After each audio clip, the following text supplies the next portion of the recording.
Welcome back. It's time to take PA Live to the past. Woo. Local genealogy expert Lindsey Harner is here, and she's gone above and beyond researching our family histories. We're excited to share. Lindsey, before we get into some stuff you found out about our families, we have some photos that you have found just researching your own family. So as we see some of these, you know, on your screen right now that we see in front of you, and some that you submitted before you came here, talk to us about like how that comes about. I mean, sometimes these old photos, like every person looks the same, you know?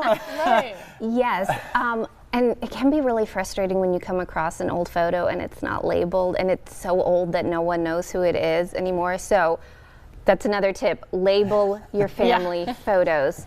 But a lot of these, you know, I've been fortunate enough that my family has kept them for generations. You know, I found them in a photo album or a trunk at my grandmother's house. And then also a lot of websites like Ancestry are great for sharing that information, and sometimes I find pictures on there that distant relatives have found. So the Cleveland family is your family? Yes, the little girl on his lap there, that's my great-grandmother. Wow. They had 7 children, and they were homesteaders. Very cool. And that's my great-grandmother and her brother. He died very young, so we don't have a lot of photos of him. But this is one of my favorites. I love her fur. Right? So cool. It must be so fun for your family, too, to kind of be able to, like, I imagine the holidays. I'm thinking of this past Christmas, and you're all going around and you have so much more than the typical photo album that families might have, you know? So I just think it makes you look back and appreciate so much. And I imagine that everyone you kind of come into contact with has a similar story once you do this research. How does that process look like if someone wants this kind of information about their family? They call you, and then what? Yes, people can reach out to me through my website, send me an email, basically give me as many details as they have about what they're looking for. You know, sometimes people are just, they want to get started and they don't know how to, or sometimes people have a very specific question that, you know, they want me to go to a courthouse and look for a specific record. A lot of times people aren't local when they contact me. They'll be in another state and they can't access the records themselves. So before you came today, you asked Rachel and I for our grandparents' marriage, maiden names, and birthplaces. And from that, you were able to find some censuses, and we have those to show you. Now, to us, these kind of just look like a big ledger. So, like, what does this information tell us? It's something that I've never seen before, at least for my family. Yes, well, census records in particular are really important in genealogy research. And the records that I had sent to you are specifically, they're from the 1940 census. And what's really interesting about that census in particular is it tells us a lot about the work that our ancestors did. So here, let's see, that's, okay, Chris, that is your grandfather in the 1940 census. And what this record tells us is that he was a welder in a machine shop.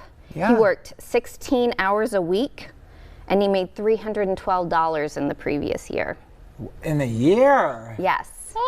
Only worked 16 hours a week. My grandmother is rolling in her grave because she always talked to us about how he worked to the bone. For those 16 hours, he worked harder than anybody.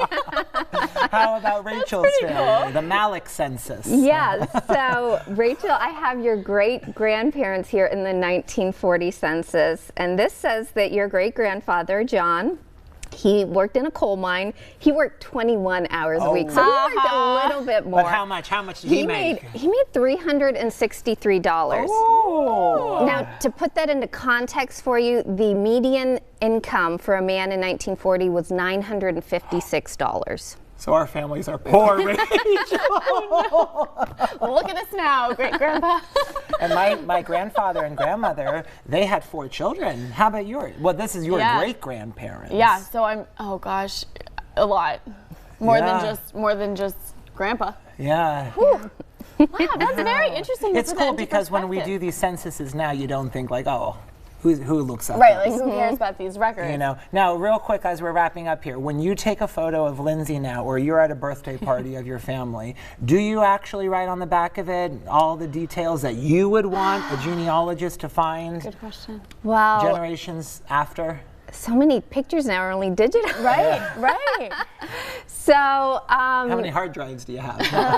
yes, I have a lot of photos, but I always encourage my parents and my grandparents, label those photos, preferably in pencil, not to damage the photos too much. Okay, that's a good tip. Maybe a New Year's resolution to organize your photos, label them while you're at it. Yes. And the genealogist of the future will thank you for it. Yes, This has definitely. been really, really cool. Thank you. And I'm sure this is spurring a lot of inspiration for a lot of people. So check out the website, lindseyhisstories.com. You'll learn a lot more, find more resources, and start this conversation in your own families, because it's been a blast. Really interesting. See if your great-grandparents were richer than ours.